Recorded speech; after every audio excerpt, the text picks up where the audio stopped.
Ето ни вече и пред ловната хижа Веслец. Прекрасно място.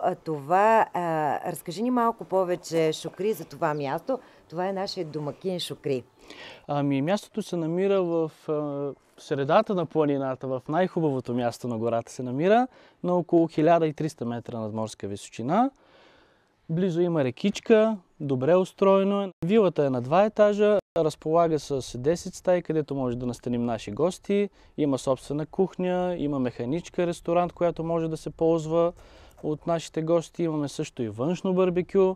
Погрижили сме се да имаме и връзка с света, имаме интернет също тук. Тъй като място е доста отдалечено, да, но е само на 15 км от комплекс Романтика. Точно така, да. Клиентите на Романтика могат да идват тук на лов, да останат една вечер, да ловуват, да направят фотолов и отново да се връщат там. Точно така, могат да направят всички тези занимания. Ние може да допринесем за това те да се чувстват добре, да бъдат комфортно и да направим техния престой незабравим.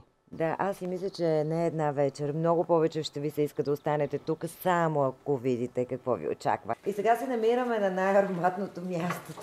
Тук, сред планината, на ловната хижа Веслец, откритата механа пред скарата. В момента подготвяме кулинарна работилница от дивичово месо, заедно с шеф-готвача Тони. Здрасти. Кажи ни малко повече. Масите са вече подредени. Компанията очаква. Очакваме да дойде, да, всеки момент. А тук ще представим една пържола от елен. Току-що е направен улова и вече пържолите са на скарата.